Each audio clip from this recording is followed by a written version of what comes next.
Sugar और BP वाले जो मरीज होते हैं उनके खून की जो सप्लाई रेटिना पे होती है वो फटने के चांस ज़्यादा रहते हैं। हम लोग कोटद्वार में जितने भी लोग हैं कोई भी विट्रोरेटिनल सर्जन नहीं है। एक चीज़ अभी आप बता रहे थे, जैसे डायबिटिक जो पेशेंट हैं या बीपी वाले जो पेशेंट हैं, इनको एक्स्ट्रा केयर करनी पड़ती है। जैसे हम लोगों के आपने देखा होगा आँखों के बाहर काले घेरे आ जाते हैं, तो सर वो स्किन की प्रॉब्लम है या आइस की प्रॉब्लम है? ज़्यादा हम स्क्रीन टाइम रखेंगे तो जैसा मैंने बताया कि कॉर्निया और लेंस थोड़े से डैमेज होने लगते हैं, तो ये इनका प्रोटेक्शन का पावर कम हो जाता है। आइज़ में और किस किस तरह की सर्जरीज होती हैं मोतियाबिंद के अलावा? काला मोतियाबिंद ऐसे सच पूछा जाए तो अगर पूरा हो जाए तो उसका कोई इलाज नहीं है।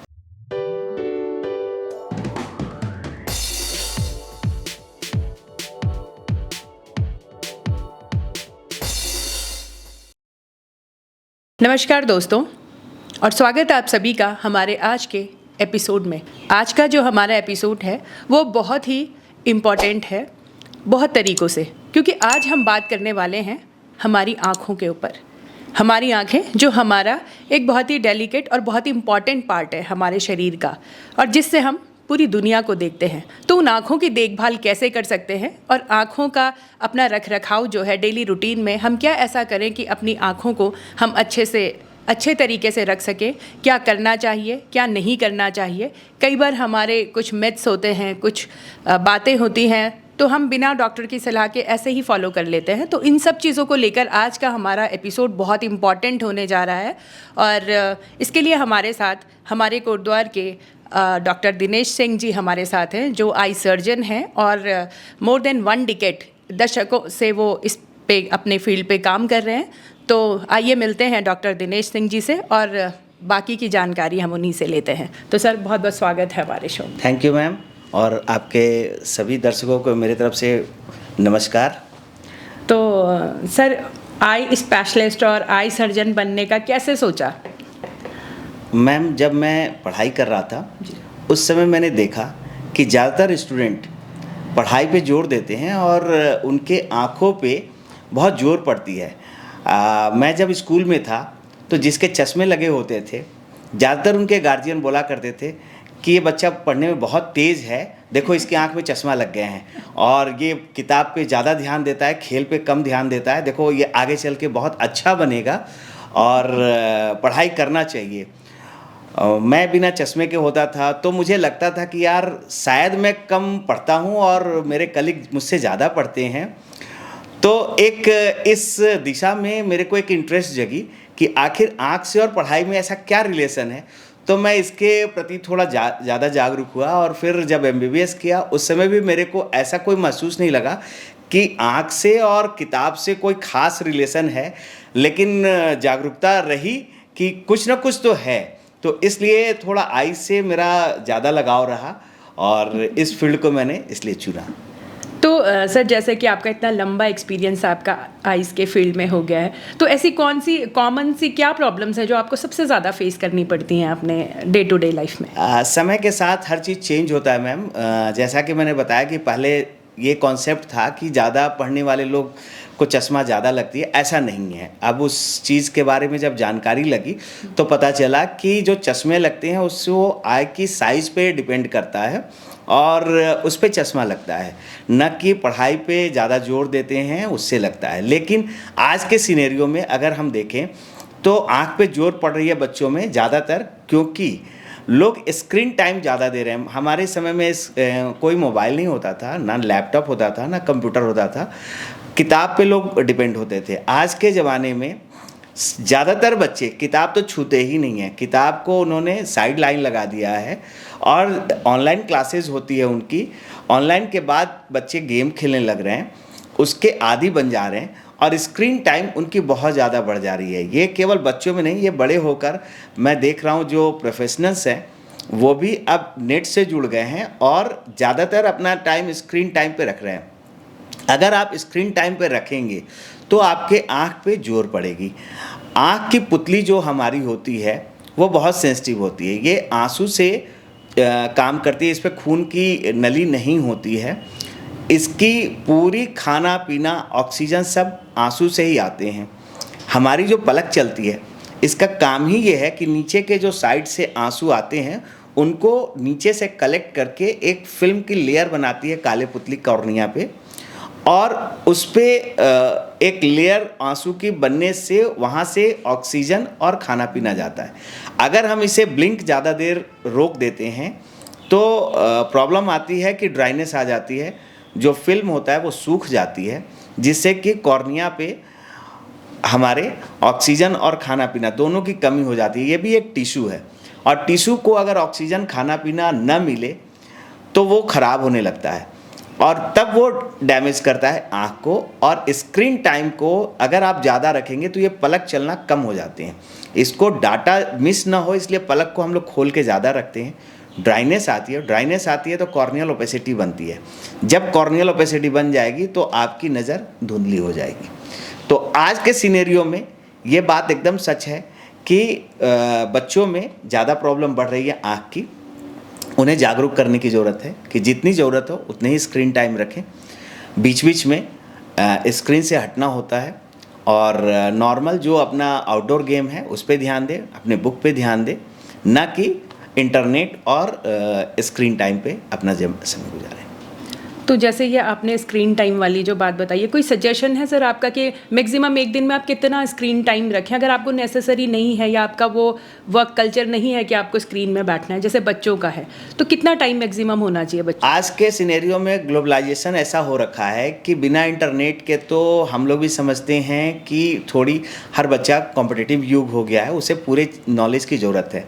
नेट पे है, हर चीज़ है, वो देख सकता है, और उसी से बच्चा आगे भी बढ़ता है। ज़रूरी है नेट भी देखना, बुक भी पढ़ना ज़रूरी है, नेट भी देखना ज़रूरी है। तो 1-1.5 घंटा सुबह, 1-1.5 घंटा शाम में अगर कोई देख ले इंटरनेट पे, उससे जानकारी जो लेना है वो ले ले, वो बहुत ज़्यादा होता है। कभी भी हम लोग बच्चों को ऐसा नहीं बोलते हैं कि 8-8, 10-10 घंटा पढ़ो तो ही तुम आगे बढ़ोगे। 4 घंटा भी अगर कोई रेगुलर टाइम पढ़ता है अपने बुक से, वो बच्चा बहुत आगे जाएगा, लेकिन रेगुलरिटी मेंटेन होनी चाहिए। तो 1-1.5 घंटा सुबह, 1-1.5 घंटा शाम बहुत है स्क्रीन टाइम के लिए। एक चीज़ सर, ये स्क्रीन टाइम से रिलेटेड फिर एक चीज़ और आजकल आ रही है जो आपने भी शायद सुना होगा, जो ब्लू लाइट वाले जो चश्मे हैं या फिर इसको रेस को कुछ कम करने के लिए, तो ये सर क्या है और क्या इतना ज़रूरी है ये?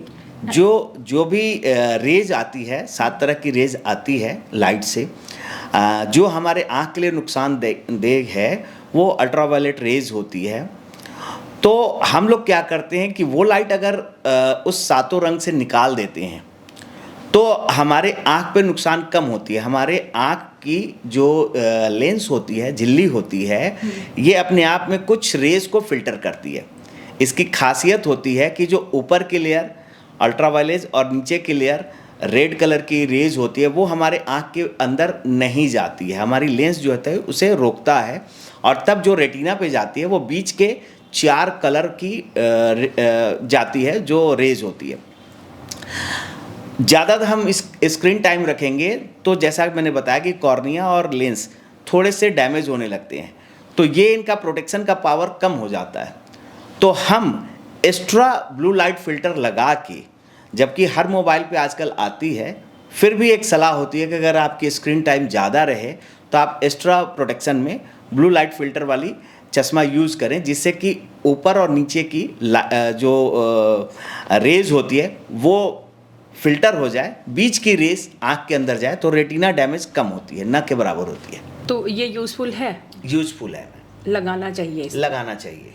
स्क्रीन टाइम अगर ज़्यादा है तो आपको यूज़ करना चाहिए। एक सर, जैसे आजकल अभी हम देख रहे हैं टेम्परेचर बहुत ज़्यादा बढ़ गया है, और इससे हमारे आसपास या कुछ लोग ऐसे हैं कि जिनको आइज़ में अलग सी प्रॉब्लम शुरू हो गई, शायद ये समर जो हार्श समर जो पड़ रहा है।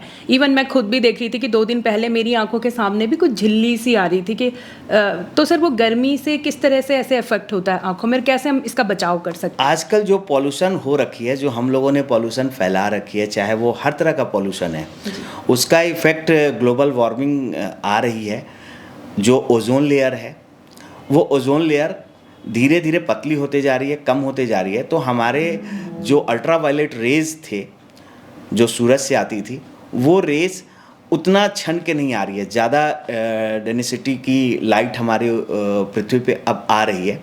ये बहुत ही हार्मफुल है आँख के लिए भी। जैसा मैंने बताया कि हमारी कॉर्निया और लेंस मिल के रोकती है कुछ रेज को, तो जो फ्रिक्वेंसी जिनकी ज़्यादा होती है उनको रोक लेती है, वेवलेंथ जिनकी ज़्यादा होती है उनको भी रोकती है, बीच के लेयर को केवल देती है। तो अगर धूप ज़्यादा होती है तो इसमें सारी इंटेंसिटी वाली लाइट जो होती है वो हमारे कॉर्निया और लेंस रोकने में भी सक्षम नहीं हो पाती, और ज़्यादातर धूप टकरा के, अगर कोई शीशा का लेयर हो या पत्थर का लेयर हो या बर्फ़ का लेयर हो, उस पर टकराती है, तो टकराने के बाद जो लाइट आती है वो और हानिकारक होती है और वो हमारे सीधे आँख पे पड़ती है, जो कि बहुत हार्मफुल है। इससे हमारे आँख को प्रोटेक्ट करना चाहिए, चश्मा लगाना चाहिए। अगर हम नहीं करते हैं तो एलर्जी इतनी ज़्यादा बढ़ जाती है हमारे आँख में कि आँख इरिटेट हो जाती है, पानी से भर जाती है, आँख लाल हो जाती है। तो एलर्जी को रोकना बहुत ज़रूरी है, तो हमें धूप से बचाव करनी चाहिए। तो सर इसके लिए क्या कर सकते हैं? तो जैसा आप बता रहे हैं, जो हमारे जो सन ग्लासेस होते हैं जो हम धूप से चश्मा लगाते हैं, जब भी आपको पहले तो आजकल सलाह हम लोग देते हैं कि अननेसेसरी अगर ज़रूरत ना हो तो धूप में ना निकले, धूप से बचाव करें। उसके बाद भी अगर ज़रूरी काम हो तो ही धूप में निकले। बच्चों और बूढ़ों को ज़्यादातर धूप से बचाने के लिए हम लोग इसीलिए बोलते हैं कि वो उनकी हर चीज़, शरीर का हर अंग कमज़ोर होता है, तो उनमें डैमेज होने की, शरीर के हर अंग डैमेज होने के चांस ज़्यादा होते हैं। ऐसे कंडीशन में उनको सन ग्लासेस लगा के निकलना चाहिए, जिससे कि लाइट को प्रोटेक्ट कर सके। एक चीज़ जो बहुत कॉमनली सुनने में आती है सर आजकल, वो है मोतियाबिंद या आई कैटरेक्ट जो हम बात करते हैं। तो सर थोड़ा सा, क्योंकि लोगों को प्रॉपर जानकारी नहीं होती है और वो कुछ अपने तरीके से भी चलते हैं, तो आप थोड़ा सा इसको साइंटिफिकली आप बताएं कि मोतियाबिंद या आई कैटरेक्ट होता क्या है, इसमें क्या प्रॉब्लम ऐसी होती है, और फिर हम इसके लिए क्या प्रिवेंशन या क्या क्योर हम यूज़ कर सकते हैं, कैसे इसको ठीक कर सकते हैं। हमारे शरीर के एक महत्वपूर्ण अंग में आँख है। अगर आँख नहीं है तो हम पूरी दुनिया देख ही नहीं सकते हैं। पूरा शरीर अगर स्वस्थ रहे, आँख न रहे तो भी बेकार है शरीर के लिए। तो आँख एक ऐसी चीज़ है जो हमें सबसे ज़्यादा प्रोटेक्शन करने की ज़रूरत पड़ती है। आँख में दो इम्पॉर्टेंट चीज़ बताया कि एक काला पुतली, जिसको हम स्क्रीन टाइम वगैरह कम करके बचाते हैं, सन ग्लासेस लगा के रोकते हैं जिससे कि उस पर कोई ओपेसिटी ना आए। दूसरी इम्पॉर्टेंट ऑर्गन होती है वो लेंस। लेंस ऐसी चीज़ है जो अपनी आकार को चेंज करके जितनी दूर कोई वस्तु है उसे फोकस करता है हमारे रेटिना पे। फोकस करने के बाद वो इमेज बनता है, जाके ब्रेन में वो इमेज दिखता है, जिससे हम किसी चीज़ को पहचानते हैं। इस फोकसिंग का जो चीज़ करता है वो कॉर्निया और लेंस ही करता है। ये लेंस बहुत इम्पॉर्टेंट है। जो हमारे स्किन होती है, डेवलपमेंट के समय कुछ पार्ट्स हमारे बाहर में आ जाते हैं, कुछ पार्ट्स अंदर चले जाते हैं। तो स्किन का जो पार्ट होता है, एक्टोडर्मिस को बोलते हैं, स्किन का पार्ट जो हमारे डेवलपमेंट में, पेट में जो डेवलपमेंट बच्चे का होता है, उससे ये ऑर्गन लेंस जो होता है, एक्टोडर्म होता है, ये अंदर की ओर चला जाता है और ये आँख का एक पार्ट बन जाता है। जिस तरह से हमारा स्किन छोड़ता है, मौसम के आधार पर ये छोड़ता है, किसी का स्किन ज़्यादा छोड़ता है, किसी का स्किन कम छोड़ता है, लेकिन बाहरी लेयर शेड ऑफ होती है स्किन की। ठीक वैसे ही लेंस का अंदर में जो पार्ट होती है, कैप्सूल के अंदर ये कैप्चर हो जाता है स्किन का पार्ट, और इस पेरिफेरल लेयर से वो अपना पार्ट छोड़ता है, उसका डेड पार्ट हो जाता है। जैसे स्किन का ऊपरी लेयर डेड हो जाता है, उसी तरह उसका अंदर का पार्ट डेड हो जाता है, तो वो निकालता है। उस पार्ट को निकाल के वो बाहर नहीं फेंक सकता है, कैप्सूल के अंदर ही रहता है। वो डेड पार्ट जितना कैप्सूल के अंदर इकट्ठा होते जाता है, वही कैटरैक्ट है, वही मोतियाबिंद है। ये लेयर जो डेड बॉडी होती है, जब इकट्ठा ज़्यादा हो जाता है तो बाहर के लाइट को अंदर फोकस नहीं होने देता है, फोकसिंग पावर ख़त्म हो जाती है लेंस की, तो इमेज रेटिना पे पहुंच नहीं पाता है, लाइट ही नहीं पहुंच पाती है रेटिना पे, जिससे कि हम किसी चीज़ को देख नहीं पाते हैं। तो ये एक डेवलपमेंट पार्ट है, कह लीजिए, शरीर का, कि लगभग अधिकतर लोग को होना ही है। किसी को जल्दी आती है, किसी को देर से। वैसे ही समझिए जैसे कि स्किन किसी का ज़्यादा छूटता है, किसी का कम छूटता है, छूटता लगभग सब में है।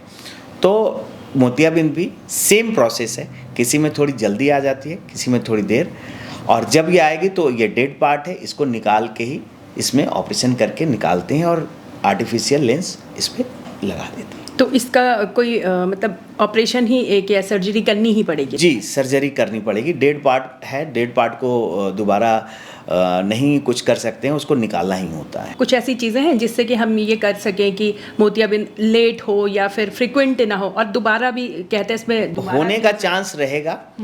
प्रोसेस को स्लो कर सकते हैं हम लोग। स्लो करने का प्रोसेस यही होता है कि खान पान उसकी अच्छी रखें, हरा साग सब्जी फल सलाद, विटामिन ए लेना होता है। विटामिन ए के लिए हम लोग हमेशा प्रोत्साहित करते हैं सबको कि बच्चों को हमेशा बोलते हैं जो आजकल के डाइट से हट गई हैं, बच्चे नहीं ले रहे हैं हरा साग सब्जी फल सलाद, उनको हम लोग प्रोत्साहित कर रहे हैं कि आप जो खाना है वो खाओ, चाइनीज़ फूड खानी है खाओ, लेकिन साथ में ऐड करो, चाहे सलाद के रूप में चाहे फल के रूप में ऐड करो, जिससे विटामिन ए मिले। उससे हम इस चीज़ को कम कर सकते हैं, स्लो कर सकते हैं, प्रोसेस को स्लो कर सकते हैं। सर, आइज़ में और किस किस तरह की सर्जरीज होती हैं मोतियाबिंद के अलावा? आइज़ में आजकल रिसेंट जो डेवलपमेंट है, कोई भी बच्चा बड़ा होकर चश्मा लगाना नहीं चाहता है, तो ज़्यादातर बच्चे लेज़र सर्जरी कराना चाहते हैं। कोई चश्मा मोटा चश्मा लगाना ही नहीं चाहता है, लेज़र सर्जरी कराना चाहते हैं। रेटिना तो चश्मा उससे हटाते हैं हम लोग। दूसरा मोतियाबिंद के अलावा रेटिना की सर्जरी आजकल होती है। पहले रेटिना की सर्जरी थोड़ी टफ होती थी, अब आज के ज़माने में रेटिना की सर्जरी कई जगह होने लगी है। तो रेटिना के जो डैमेज होते हैं, कई कारणों से डैमेज हो जाते हैं, तो रेटिना सर्जरी करते हैं। चैलेजियन होती है, जो आँख के ऊपर काले पुतली के ऊपर मांस चढ़ जाती है, उसको हटाते हैं हम लोग। आँख के अंदर कई गांठ बन जाती है, उसको हटाते हैं। तो टेरेजियम चैलेजियन कई तरह की सर्जरी आ गई हैं जो आँख को बचाव करती है। तो सर, ये सर्जरीज मतलब ठीक होती हैं? जैसा आपने बताया कि बच्चे नहीं चाहते हैं कि चश्मा उन्हें पहनना पड़े, तो इसलिए वो सर्जरीज करवा लेते हैं। तो क्या चश्मे की अपेक्षा ये सर्जरीज वाकई अच्छी रहती हैं? हाँ, इसमें आजकल जो हम लोग देखते हैं, लेज़र से कई लोग डरते हैं, सोचते हैं कि लेज़र करा लें तो पता नहीं बाद में भविष्य में कुछ हो जाए। ऐसी नहीं है, बहुत सेफ़ सर्जरी है। लैसिक सर्जरी बहुत सेफ़ है, उसमें भी कई प्रकार के आ गए हैं। सर्जरी सेफ़ है, लेकिन तभी कराना चाहिए जब आपकी हाइट बढ़ना बंद हो जाए, यानी कि आपकी शरीर में जो ग्रोथ होती है वो रुक जाए। अगर ग्रोथ रुक जाएगी तो आँख की साइज़ स्टेबल हो जाती है। आँख की साइज़ स्टेबल हो जाएगी तो जो आपका चश्मा लगा है, ये मानते हैं हम लोग 20 साल के बाद हाइट चेंज नहीं होती। तो हम लोग इंतजार करते हैं कि आँख का जो चश्मा लगना का पावर बढ़ने का जो सिलसिला है वो रुक जाती है। एक बार देख लेते हैं 1 साल तक हम लोग, तो 20 से 21 साल तक ऑब्ज़र्व करते हैं। अगर सेम नंबर का चश्मा लगता है तब बोलते हैं कि आप लेज़र करा सकते हैं, और लेज़र सेफ़ है। फिर कुछ लोग जैसे कॉन्टैक्ट लेंस भी यूज़ करते हैं और एक तरफ चश्मा हो गया, तो कॉन्टैक्ट लेंस जो है वो इस थेरेपी से अलग है बिल्कुल, जो आप बता रहे हैं? कॉन्टैक्ट लेंस 2 तरह की होती है मैम, एक सॉफ्ट होती है, एक हार्ड होती है। दोनों आँख के लिए बहुत नुकसानदायक है। कॉन्टैक्ट लेंस के लिए हम लोग मना करते हैं। कई बार कॉर्निया पे कोई भी चीज़ एक्स्ट्रा लगा के डेली उसको निकालना, डेली लगाना ठीक नहीं होता है। अगर कॉर्निया इंजर्ड हो गई या उसमें इन्फेक्शन लग गई, जैसा कि मैं बता रहा था कि स्क्रीन टाइम में भी ओपेसिटी बन सकते हैं, अगर वो हेजी हो गई, ओपेसिटी बन गई उस पर, वो कभी ठीक नहीं हो सकता है। तो इसलिए हम लोग डिस्करेज करते हैं कॉन्टैक्ट लेंस लगाने के लिए।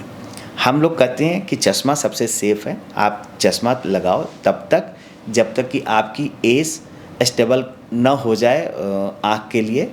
20 साल बोलते हैं। 20 साल के बाद आपको अगर लगता है कि आपको चश्मा अच्छा नहीं लग रहा है और आप सक्षम हो, तो आप लेज़र कराओ। वो परमानेंट व्यवस्था होती है, उसमें किसी तरह का कॉर्निया पे कोई डैमेज नहीं आती है। तो एज अ डॉक्टर आपकी सलाह है कि कॉन्टैक्ट लेंस से हम दूर ही रहें?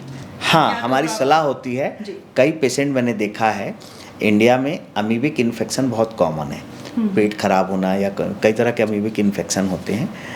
एक अमीबिक इन्फेक्शन ऐसी होती है जो कॉर्निया पे अगर लग जाए तो उसकी कोई इलाज ही नहीं है, तो कॉन्टैक्ट लेंस से उसमें होने का खतरा होता है।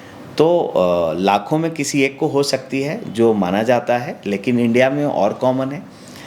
वो हज़ारों लाखों में कौन एक होगा कोई नहीं जानता है, लेकिन अगर डैमेज हो गई तो उसके फिर कोई अभी तक मेडिसिन्स नहीं है, तो हम लोग इसके लिए भी डिस्करेज करते हैं।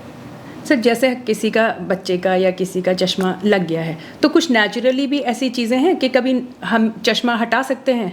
कई मिथ हैं, कई लोग बोलते हैं कि चश्मा कई बच्चों के हट गए, कई के लग गए, कई के नंबर बढ़ गए। एज अ डॉक्टर सर आप क्या कहेंगे? हम ऐसा चीज़ बताएंगे जो आपको लगेगा कि ये सब साइंटिफिक है, ये कोई ऐसा भगवानिक देन जो चीज़ है जो उसको कोई बदल नहीं सकता है, साइंटिफिक है।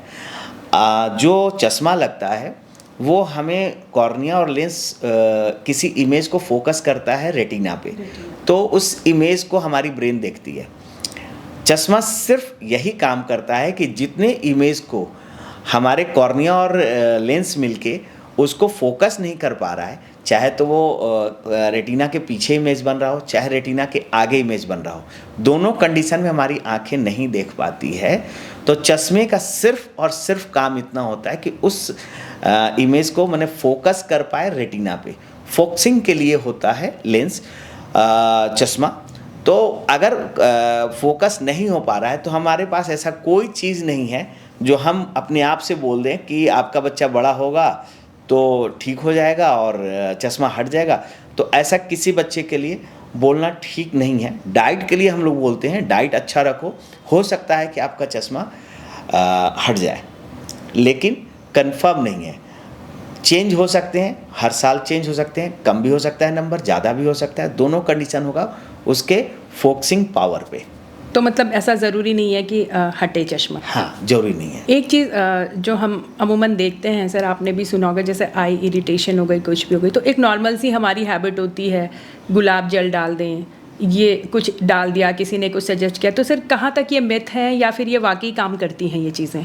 आँख के अंदर अगर पानी भी आप डालेंगे तो उससे भी ठंडक महसूस होती है। कई लोग बर्फ़ लगा लेते हैं, कई लोग गुलाब जल डालते हैं। ये सब ठंडक की चीज़ है जो आँख पे डाल के लगता है कि मुझे आराम मिल गया। लेकिन कोई भी चीज़ आँख के अंदर वही चीज़ आप डालें जो मेडिकेटेड हो और जिसकी साफ़ सफाई का पूरा ध्यान रखा गया हो। कोई भी चीज़ खुले में अगर होता है तो उस पर हम कह नहीं सकते कि वो साफ़ है या नहीं। अगर आँख के अंदर पानी से धोना भी है तो फ़िल्टर्ड पानी से आँख धोएं, गंदे पानी को आँख से न लगाएं, कई तरह के इन्फेक्शन होने का खतरा होता है। उसी तरह गुलाब जल से आपको ठंडक महसूस होती है, लेकिन वो कोई एक इलाज नहीं है। वो आप मेडिसिन जो लुब्रिकेंट आती है वो आप यूज़ कर सकते हैं, वो सेफ़ होती है, वो मेडिकेटेड है, आपको वो यूज़ करना चाहिए। तो ऐसे ही मतलब किसी की मतलब मुझे तो ये लगता है कि डॉक्टर की सलाह से ही करें। बिना डॉक्टर के सलाह के आपको मेडिसिन मिलेगी नहीं, तो आपको डॉक्टर से सलाह लेके जिस चीज़ की ज़रूरत हो सिर्फ वो आप आँख में यूज़ करें। एक्स्ट्रा किसी और चीज़ का मेडिसिन की ज़रूरत नहीं पड़ती है। सर जैसे अभी आप तो आई सर्जन हैं, तो काफ़ी सारी सर्जरीज़ भी आपने की होंगी। कोई अभी तक का सर सबसे कॉम्प्लिकेटेड सर्जरी क्या रही है आपकी लाइफ में? मैं कैटरैक्ट सर्जरी करता हूँ। कई सर्जन अलग अलग होते हैं, कई तरह के होते हैं। जो रेटिना के सर्जन होते हैं वो अलग होते हैं। अच्छा। विट्रोरेटिनल सर्जन इसमें भी सर कैटेगरीज होती हैं? हाँ, कैटेगरीज होती है। अच्छा। हम लोग कोटद्वार में जितने भी लोग हैं, कोई भी विट्रोरेटिनल सर्जन नहीं है। हम लोग जितने भी हैं कैटरैक्ट सर्जन हैं। तो कैटरैक्ट सर्जरी, चैलेजियन और टेरेजियम सर्जरी हम लोग करते हैं सारे लोग। ग्लाउकोमा के भी सर्जन कुछ अलग होते हैं, लेकिन स्पेशलिस्ट ग्लाउकोमा के कुछ अलग होते हैं, लेकिन हम लोग में से ही वो निकलते हैं जो खास ग्लाउकोमा पे ध्यान दें। चूँकि ग्लाउकोमा इतना बहुत ज़्यादा कॉमन डिजीज़ नहीं है आज के सिनेरियो में, बहुत ज़्यादा नहीं लोगों में मिलते हैं, तो अब उस फील्ड में लोग कम जाते हैं। तो जो हम सर्जन्स हैं, हम ही लोग उसे डील करते हैं। उसकी भी एक सर्जरी फिल्ट्रेशन सर्जरी होती है, चूँकि बहुत कॉमन नहीं है तो हम लोग कैटरैक्ट के साथ साथ वो भी सर्जरी कई बार कर देते हैं जिनमें ज़रूरत पड़ती है प्रेशर कम करने के लिए आँख के। कई बार हमने सर्जरी ऐसी देखी है जो घातक होती है। हमारे चूँकि मैं गवर्नमेंट जॉब में हूँ तो हमारे पास ज़्यादातर वो लोग आते हैं जो और जगह से नेग्लेक्टेड होते हैं। उनको लगता है कि नहीं हम नहीं कर पाएंगे और मेरी बदनामी होगी प्राइवेट में, तो वो लोग आते हैं। एज ए गवर्नमेंट सर्जन कोशिश मेरी होती है कि मैं सबको अपने घर पे ही, जो कोटद्वार के हैं तो कोटद्वार चाहते हैं घर पे ही सर्जरी उन्हें सुविधा मिले, तो मैं प्रोवाइड कराता हूँ। उसमें से कई ऐसे मैंने ऑपरेशन किए हैं जो सिर्फ एक आँख के हैं। बहुत रिस्की होता है, अगर कोई गड़बड़ी हो गई तो दूसरी आँख भी जाती है। सारी चीज़ बताते हुए कि ठीक है, मैं पूरी कोशिश कर रहा हूँ। गलती तो हम लोग इंसान हैं, भगवान तो है नहीं, गलती किसी से भी हो सकती है, लेकिन हर गलती को प्रोटेक्ट करने के लिए किसी को हायर सेंटर रेफ़र किया जाए ये भी ठीक नहीं है। जितना हो सकता है मैक्सिमम कोशिश करनी चाहिए, और मैं ऊपर वाले पे भी भरोसा करता हूँ और मानता हूँ कि जो गरीब हैं उनके लिए अगर कोई नहीं है तो हम लोग और भगवान सब साथ हैं, और मिलजुल के हम लोग काम करते हैं। सब चीज़ सलाह देते हुए मैं सर्जरी कई किया हूँ, और सारी सर्जरी अभी तक मेरी एक आँख वालों के लिए सफल रही है। किसी को मुझे बाहर नहीं भेजना पड़ा है, लेकिन मैं तैयार रखता हूँ कि अगर कभी कोई मेरे से भी गड़बड़ी हो जाए तो मैं एम्स के लिए बोलता हूँ कि आपको वहाँ पर मैं भेजूँगा, तो तैयार रखता हूँ, लेकिन अभी तक ज़रूरत नहीं पड़ी है। कुछ मरीज़ ऐसे हैं जिन्हें मुझे बहुत टफ मैंने देखा है, जिनके एक आँख है उनमें कॉर्नियल ओपेसिटी भी है। कॉर्नियल ओपेसिटी के साथ ऑपरेशन करना बहुत टफ है और करना पड़ता है। आपको अगर नहीं करेंगे उसे दिखेगा ही नहीं, दोनों आँख ब्लाइंड है, वो कैसे देख पाएगा। तो आपको सब चीज़ बताते हुए, उसकी सीरियसनेस को बताते हुए करना पड़ता है। और मैं एक गरीब का कर रहा था और उससे एक आँख का था और कॉर्नियल ओपेसिटी थी, साथ में मैंने किया। अगले दिन वो पूरा देखा। अभी ये बोलूँ तो ये मैंने जस्ट 3 दिन पहले की घटना है। पिछले मंगलवार को, लास्ट मंगलवार को, 1 सप्ताह हो गई घटना है। और एक आँख का वो ब्लाइंड थे, दूसरे आँख में मोतियाबिंद था, पका हुआ मोतियाबिंद, और कॉर्नियल ओपेसिटी भी थी। जब मैंने उन्हें पट्टी अगले दिन हटाया, इतने खुश हो गए वो पूरी सब चीज़ दुनिया देखने लगे। बहुत ही उन्होंने दुआ दिया, और ये अच्छा लगता है कि कोई जब सफल होता है ऑपरेशन, रिस्की ऑपरेशन, तो अच्छा लगता है। सर कभी डर भी लगता है, क्योंकि आँख बहुत ही डेलिकेट है जो मुझे लगता है, तो कभी आप हर सर्जरी एक चैलेंज होती है कि कोई भी सर्जन अगर ये कहता है कि मैं तो इतना कर रखा हूँ और ये मेरे लिए कुछ नहीं है, वो गलत है। हर एक केस एक चैलेंज होता है और उसको चैलेंज की तरह ही लेना होता है। कभी ऐसा नहीं सोचना होता है कि ये तो मैंने हज़ारों कर दिया है और मेरे लिए तो ये छोटी सी चीज़ है, ऐसा नहीं होता है। हर आँख, अगर आँख के पर्पज़ से देखें तो हर आँख के अंदर अलग चीज़ होती है और आपको बड़े ध्यान से करना होता है।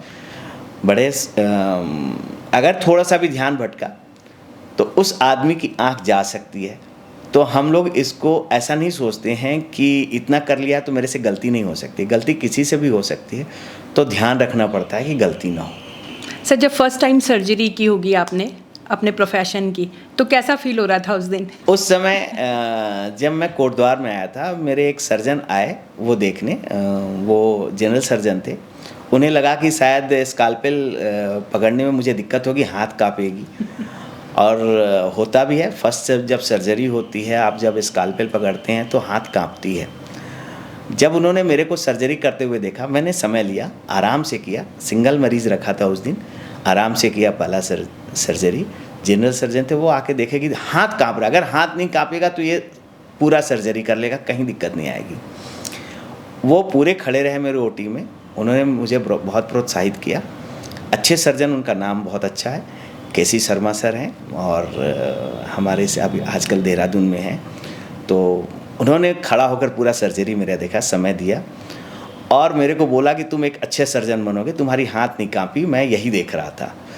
तो बस यही होता है। बस पहला दिन वो एक केस किया, उसके बाद फिर धीरे धीरे सिलसिला। सर एक चीज़, जैसे हम लोगों के आपने देखा होगा आँखों के बाहर काले घेरे आ जाते हैं, तो सर वो स्किन की प्रॉब्लम है या आइस की प्रॉब्लम है, और कैसे उसको हम अवॉइड कर सकते हैं या कैसे उसे ठीक कर सकते हैं? हाँ, ये एक बहुत मिथ है। मेरे पास बहुत पेशेंट आते हैं, उन्हें लगता है कि आँख की कमजोरी के चलते आँख के नीचे का स्किन काला हो रहा है। ऐसा नहीं है। आँख अलग चीज़ है और स्किन अलग चीज़ है। तो ये स्किन की प्रॉब्लम होती है। यहाँ मेलानिन का डिपोजिशन होता है हमारे स्किन में, एक ऑइंटमेंट होता है, वो डिपॉजिट ज़्यादा हो जाता है, और इसके चलते वो पिगमेंट है, पिगमेंट का डिपॉजिशन ज़्यादा हो जाती है, इसके चलते वो ब्लैकनेस आती है, आँख के चलते ब्लैकनेस नहीं आती। बट सर एक कॉमनली जैसे हम लोग भी सुनते थे, आई थिंक ये मिथ ही मैं इसे कहूँगी कि तुम बहुत देर तक तुम सो नहीं रहे हो, आंखों पे ज़्यादा जोर पड़ रहा है, या मोबाइल स्क्रीन का टाइम इसलिए तुम्हारे नीचे काले घेरे आ रहे हैं, ये जनरली लोग ऐसा बोलते हैं। तो मैं इसलिए आपसे ये कंफर्म क्लियर करना चाह रही थी कि ये स्किन से रिलेटेड प्रॉब्लम है, ना कि आइज से रिलेटेड। तो इसके बारे में थोड़ा सा सर अगर आपको आइडिया हो, कैसे क्या चीज़ किस वजह से ये होता है, ये आँख के नीचे ही क्यों होता है, और कैसे इसको हम इम्प्रूव कर सकते ये हैं? स्किन के कई पार्ट में होते हैं, कुछ चीज़ें होती हैं जो एक्सपोज्ड होती है। अगर जो एक्सपोज्ड पार्ट होगा वहाँ पे मेलानिन का डिपॉजिशन ज़्यादा होने लगता है। जैसे कि हमारा फेस जो है, इसे हम लोग ढकते नहीं हैं, हमेशा ओपन रखते हैं, तो सारा चीज़ जितनी लाइट आती है वो हमारे पूरे चेहरे पे आती है। चेहरे का कुछ पार्ट्स ऐसा होता है जिस पे डिपॉजिशन मेलानिन की ज़्यादा रहती है। आइज़ के चारों तरफ फैट का डिपॉजिशन ज़्यादा होता है। फैट के डिपॉजिशन ज़्यादा होने पे वहाँ स्किन जो होती है थोड़ी मोटी हो जाती है। उस मोटे होने के चलते मेलानिन का पिगमेंट जो होता है वहाँ पर उसकी संख्या ज़्यादा हो जाती है। ज़्यादा होने पे ज़्यादा पिगमेंटेशन वहीं पे हो जाती है, इसलिए वो पार्ट जो वो ब्लैक होने लगती है, और लोगों को लगता है कि जैसे आँख के चलते वो हो रही है। नहीं, आँख के चलते नहीं, वो स्किन के पिगमेंट के डिपॉजिशन के चलते होती है। ठीक। एक सर कुछ टर्म्स हैं आजकल, जैसे लेजिक हो गया, लेज़र है, स्माइल है, तो सर ये क्या चीज़ें हैं, थोड़ा सा अगर आप इस पे बताएं। जो लेज़र होती है, लेज़र पूरे दुनिया सब लोग जानते हैं, आजकल लेज़र के ज़माना है, उससे हर चीज़ आजकल की जा रही है। वो आँख के लिए भी बहुत फ़ायदेमंद है। उस पर आँख पे कई तरह की लेज़र होती है। ऑर्गन लेज़र जो होती है वो पर्दे के लिए हम लोग करते हैं। एक एनडी आग लेज़र होती है जो लेंस के पीछे ऑपरेशन के बाद, कैटरेक्ट ऑपरेशन के बाद झिल्ली आने लगती है दोबारा, उसे काटने के लिए करते हैं। और एक लैसिक लेज़र होती है। लैसिक लेज़र कॉर्निया के लिए होती है। कॉर्निया पे जैसा मैंने बताया पहले भी कि चश्मा हटाने के लिए आजकल ज़्यादा लोग उत्सुक रहते हैं। हर आदमी नहीं चाहता है कि उसके चेहरे पे कोई एक्स्ट्रा चीज़ रहे, वो स्मार्ट दिखना चाहता है, तो चश्मा हटाना चाहता है। मोटा चश्मा कोई भी नहीं लगाना चाहता है। तो उसके लिए कॉर्निया पे, जैसा पहले भी मैंने बताया कि जो हमारा लेंस और कॉर्निया है, इनका काम है फोकस करना, इमेज को रेटिना पे फोकस करना। तो इनके डायप्ट्रिक पावर होते हैं। तो कॉर्निया का डायप्ट्रिक पावर जो होती है उसको हम लोग लेज़र के द्वारा बढ़ा देते हैं। जब हम बढ़ा देते हैं तो जो मायोपिक पेशेंट होते हैं, केवल मायोपिक पेशेंट में जिनके माइनस के लेंस लगते हैं, प्लस के नहीं, माइनस के लेंस, जिसकी साइज़ जो होती है इमेज पीछे की ओर जाता है, माने उसकी पावर कम होती है, उसका कॉर्निया पे लैसिक लेज़र करके उसकी फोकसिंग पावर बढ़ा देते हैं। फोकसिंग पावर अगर हम बढ़ाते हैं तो इमेज जो है वो रेटिना पे बनने लगती है। तो लैसिक की यूज़ वहाँ हम लोग करते हैं। तो ये मैक्सिमम 12 नंबर तक के हम लोग लैसिक से कर सकते हैं, उसकी उतनी पावर बढ़ा सकते हैं, डायप्ट्रिक पावर। उससे अगर ज़्यादा होता है तो एक लेंस आती है जो कॉर्निया के जस्ट पीछे हम लोग लगाते हैं। तो 12 से 20 नंबर तक के जो पेशेंट होते हैं माइनस के, उनके हम लोग एक लेंस आती है, वो कॉर्निया के पीछे अंदर डाल के उसके डालते हैं। वो लेंस के आगे की ओर होती है, तो वो मोतियाबिंद से थोड़ी अलग ऑपरेशन होती है। जस्ट कॉर्निया के पीछे उसको लगा देते हैं, पीछे के लेयर में। और वो सर्जरी भी आज के डेट में कॉमन हो रखी है। तो उससे भी हम लोग मोटे नंबर का चश्मा हटा रहे हैं इन सारी सर्जरीज से। जी। तो ये बेसिकली देखा जाए तो ये लेंस के लिए ही ये सारी सर्जरीज लेंस के हैं। लिए ही है। एक सर चीज़ है जो जैसे अभी मैं पीछे सुन भी रही थी कोई, तो जैसे ये आयुर्वेदिक, होम्योपैथिक जो ये दवाएं हैं, तो ये भी कारगर होती हैं आइज़ की? एकदम कारगर होती है। कोई भी पैथी अलग हो सकती है, लेकिन सबकी पढ़ाई उसी के लिए है कि कैसे मानव शरीर को हम लोग ठीक कर सकते हैं। हर की पैथी की अपनी कुछ मर्यादा होती है। मर्यादा में रह के अगर वो लोग ट्रीटमेंट करते हैं तो वो अच्छी चीज़ है और करना चाहिए। और जैसे कुछ ऐसी डाइट्स हैं जिनसे कि हम अपनी आइज़ को जो है वो मतलब उसका जो विजुअलाइजेशन है उसको रिटेन करके रख सकते हैं, कुछ डाइट्स पे इस तरह से काम किया जा सकता है? एकदम किया जा सकता है। हम लोग बच्चों को मोटिवेट करते हैं और सबको करना चाहिए कि वो हरा साग सब्जी पे ज़्यादा ध्यान रखें। जो आजकल खाद से जो सब्जी आ रही हैं उसे लोग खा रहे हैं, उससे वो खराबी है। लेकिन जो नेचुरल अपने खेत में उगाकर करते हैं वो हरा साग सब्जी फल बहुत ही काम का है और उसे हम लोग को प्रोत्साहित करना चाहिए। हर आदमी को, बच्चे बड़े बूढ़े सबको खिलाना चाहिए। वो शरीर के लिए और आँख के लिए बहुत फ़ायदेमंद है। मछली भी इसमें आती है, मछली का तेल भी आता है जो लोग यूज़ करते हैं, वो आँख के लिए बहुत फ़ायदेमंद है। सारे में विटामिन ए होता है। एक चीज़ सर अभी मैं पीछे कहीं सुन रही थी कि जो हमारी एक हैबिट होती है सुबह सुबह आके जो हम छपाक से पानी जो अपनी आँखों पर मारते हैं तो वो आँखों के लिए अच्छा नहीं होता है, क्या ऐसा है? हाँ मैम, आँख एक बॉल है और ये टोटल फिजिक्स पे डिपेंड है। उसकी बॉल के आगे कॉर्निया है, उसके पीछे लेंस है, उसके पीछे रेटिना है। सबकी एक साइज होती है। अगर हम झटास मारेंगे, उस पर जोर मारेंगे तो ये क्या करेगा, पानी कॉर्निया पे दबाव डालेगा और चैम्बर होते हैं, चैम्बर को डिस्टर्ब कर देगा। जहाँ चैम्बर डिस्टर्ब होती है वहाँ आँख की रोशनी जाने का खतरा बन जाता है, वहाँ रेटिना फटने का चांस हो जाता है। अगर रेटिना फटी, कई देखा है हमने, झपकी मारा और आए कि मुझे दिखना बंद हो गया, रेटिना फट जाती है कई बार। वो संजोग कोई नहीं जानता है किसका फट जाए। अगर रेटिना फट गई तो बहुत बड़ी सर्जरी होती है उसकी और पूरे तरीके से ठीक भी नहीं होने के चांस होते हैं उसमें। तो हम लोग आँख पे पानी का झटका मारने से मना करते हैं, किसी भी झटके से मना करते हैं। जैसे अगर आप गाड़ी चलाते हैं तो रोड पे बहुत तेज़ी से चलाने की ज़रूरत नहीं है। अगर झटका पड़ेगा, रोड टूटा रहेगा, झटका पड़ेगा तो आँख पे भी जोर आती है। अच्छा। तो इसलिए हम लोग उसमें भी रेटिना फटने का डर होता है और हम लोग वो मना करते हैं कि झटका वाली चीज़ कोई भी चीज़ ना करें, उससे आप बचाव करें। तो पानी का झटका नहीं मारना चाहिए। सर एक चीज़ जो थोड़ा सा मैं जानना चाहूँगी और मुझे लगता है सारे दर्शकों को भी पता होना चाहिए कि हमारा जो day to day eye care का जो रूटीन है हमारा, उसमें हमें क्या क्या चीज़ें फॉलो करनी चाहिए, आप क्या सजेस्ट करेंगे? सबसे पहले सुबह उठ के हमें आँख के अंदर कीचड़ वगैरह आ जाती हैं, ब्रश के साथ साथ आँख मुँह धोना चाहिए, झटका नहीं मारना चाहिए, साफ़ करना चाहिए, धो लेना चाहिए, कीचड़ को साफ़ करना चाहिए। हमें हरा साग सब्जी नाश्ते में भी लेना चाहिए। वहाँ से आपको अगर धूप में निकलना हो तो कोई भी गॉगल्स लगा लें धूप छाँव वाली, उससे धूप से बचाव होती है, बचाव करना चाहिए। अननेसेसरी आप किसी दूसरे का चश्मा इस्तेमाल ना करें, उसके पावर कुछ और होंगे, वो आपके रेटिना पे जोर देगा, लाइट अननेसेसरी आपके रेटिना पर जाएगी, रेटिना डैमेज कर सकती है। शुगर और बीपी वाले जो मरीज़ होते हैं उनके खून की जो सप्लाई रेटिना पे होती है वो फटने के चांस ज़्यादा रहते हैं। तो शुगर और बीपी वाले को हम लोग हमेशा बोलते हैं कि हर साल अपनी आँख का रेगुलर चेकअप कराएं, साल में कम से कम एक बार ज़रूर कराएं। रूटीन विजिट इसे बोलते हैं हम लोग, रूटीन विजिट ज़रूर कराएं। ये रूटीन विजिट एक उम्र के बाद हर आदमी को कराना चाहिए, दो चीज़ के लिए, एक नंबर का पावर देखने के लिए और दूसरा अपने रेटिना देखने के लिए कि रेटिना ठीक है कि नहीं।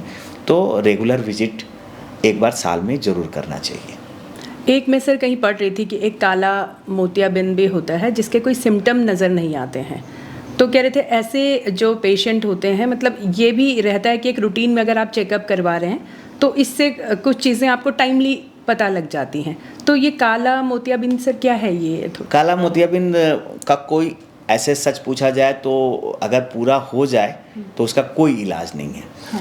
वो नस दबने को बोलते हैं। काला मोतियाबिंद और मोतियाबिंद में बहुत डिफरेंस है, कई लोग कंफ्यूज होते हैं कि काला मोतियाबिंद और मोतियाबिंद तो ऑपरेशन करके ठीक कर सकते हैं, लेकिन काला मोतियाबिंद अगर पहले शुरू में पकड़ में नहीं आती है, बाद में पकड़ में आती है, तो उसके लिए कोई इलाज नहीं है। मैंने उसकी नज़र रिवर्ट नहीं हो सकती। अगर वो जितनी डैमेज हो गई वो डैमेज हो गई, वो रिवर्ट फिर से पहले जैसा नहीं हो सकती है।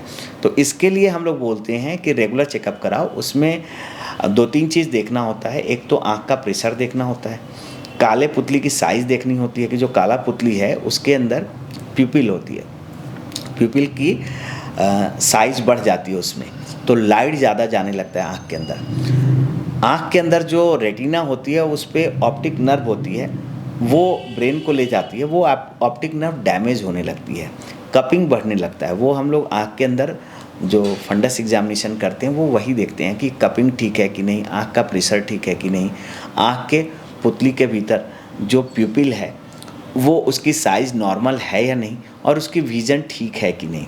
अगर उसके विज़न में कमी आई और वो किसी तरह से इम्प्रूव नहीं हो रही है, आँख की प्रेशर बढ़ी हुई है, पुतली के अंदर प्यूपिल की साइज़ बढ़ी हुई है और ऑप्टिक नर्व के कपिंग बढ़े हुए हैं, तो ये काला मोतिया की निशानी होती है। अगर ये सब चीज़ किसी में मिलती है तो उसे सलाह होती है कि रेगुलर मेडिसिन लेनी है, रेगुलर चेकअप कराना है, जितनी है उतने पे रोकना है। कोई भी तरीका अभी तक ऐसा नहीं है कि उसकी नज़र को रिवर्ट कर सकते हैं, लेकिन उसके प्रोग्रेशन को डिले कर सकते हैं।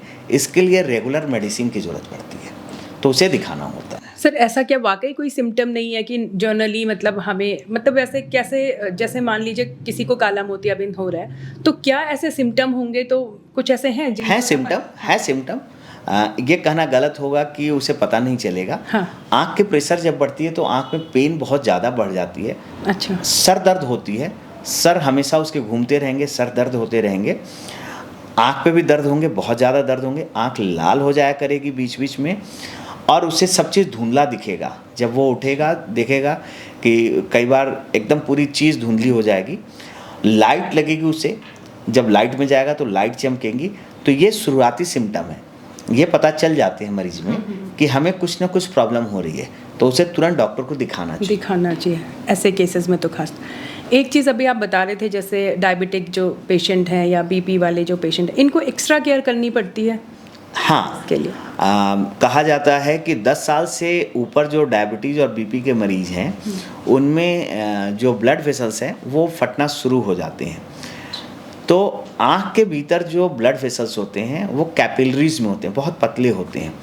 तो सबसे पहले कैपिलरीज ही फटती हैं, वो हार्मोनल चेंज होता है, हार्मोनल चेंज से ब्लड वेसल्स की कैपिलरीज फटती हैं सबसे पहले। तो आँख ही सबसे पतला में से एक आता है ऑर्गन, वहाँ पर भी ये सबसे पहले फटने लगते हैं। अगर जहाँ पर ये लीकेज हो गया, जिसे लीकेज बोलते हैं हम लोग, जहाँ लीकेज ब्लड होने लगे वहाँ वो पर्दा डैमेज करने लगता है। पर्दा मतलब रेटिना को डैमेज करने लगता है। तो पेशेंट को हम लोग सलाह देते हैं कि शुगर कंट्रोल करना है, बीपी कंट्रोल करना है, डाइट को कंट्रोल में रखना है और रेगुलर चेकअप कराना है। उसके प्रोग्रेशन को स्लो कर सकते हैं, रोक नहीं सकते हैं। उसी के लिए लेज़र, कई तरह का इंजेक्शन आजकल आते हैं, इंजेक्शन लगाते हैं हम लोग। लेकिन ये सारी प्रोसेस जो चीज़ है, ट्रीटमेंट है, उसके प्रोसेस को स्लो करने के लिए, ख़त्म करने के लिए नहीं है।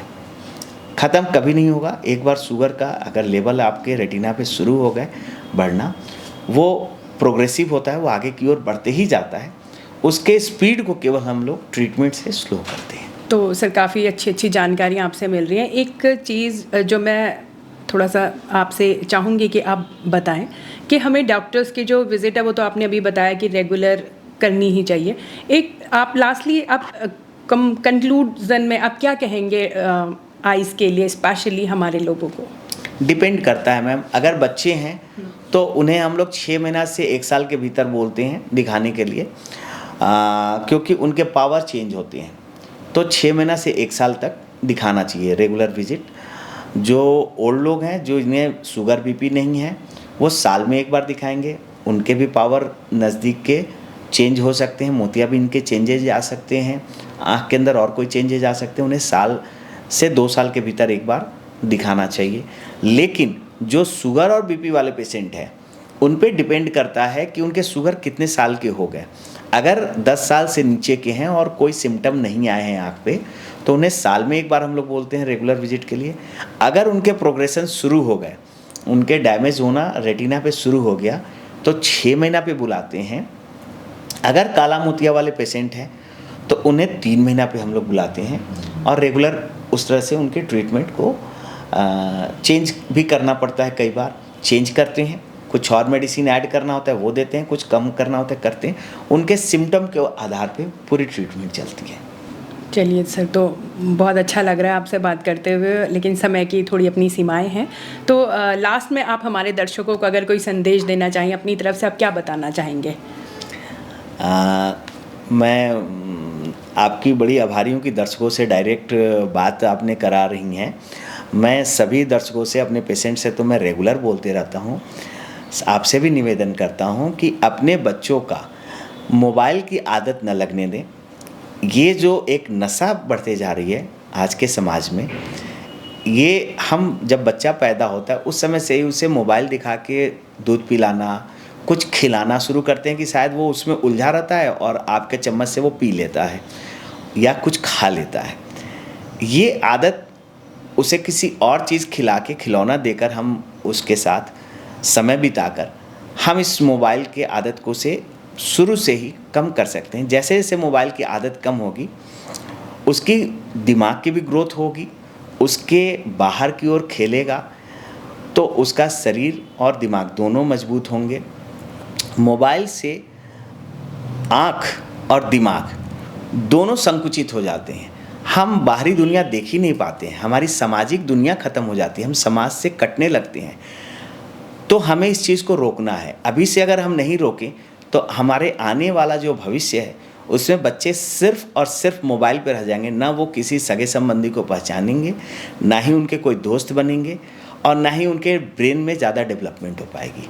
तो आप लोग से निवेदन रहेगा कि अभी से ही मोबाइल के स्क्रीन टाइम को हम लोग मिनिमम करें, जितनी ज़रूरत हो सिर्फ उतना यूज़ करें। तो चलिए सर, बहुत अच्छा लगा और बहुत धन्यवाद हमें समय देने के लिए, हमारे इस पॉडकास्ट में आने के लिए। और आज का एपिसोड मुझे लगता है बहुत इम्पॉर्टेंट था और आप लोगों को भी काफ़ी जानकारियाँ मिली होंगी आँखों से संबंधित। और जैसे डॉक्टर साहब ने बताया है कि हम जो भी चीज़ें हैं हम मिथ पे ना जाएं, और कोई कह रहा है पड़ोस में या किसी ने कह दिया, सिर्फ इन बातों को लेकर ना जाएं। एक बार हम डॉक्टर को कंसल्ट करें। अगर हमारी आइज़ में या हमारी आँखों में कोई भी प्रॉब्लम आती है तो हमें नियर बाई जो हमारे डॉक्टर हैं, आई स्पेशलिस्ट हैं, उनके पास जाकर हमें एक बार सलाह ज़रूर लेनी चाहिए। तो इस तरह की पर्सनालिटीज़ और इस तरह के शो के लिए आप हमारे साथ जुड़े रहें, हमें अपना प्यार और स्नेह देते रहें इसी तरीके से। और इन सभी चीज़ों के लिए आप सभी का बहुत बहुत धन्यवाद।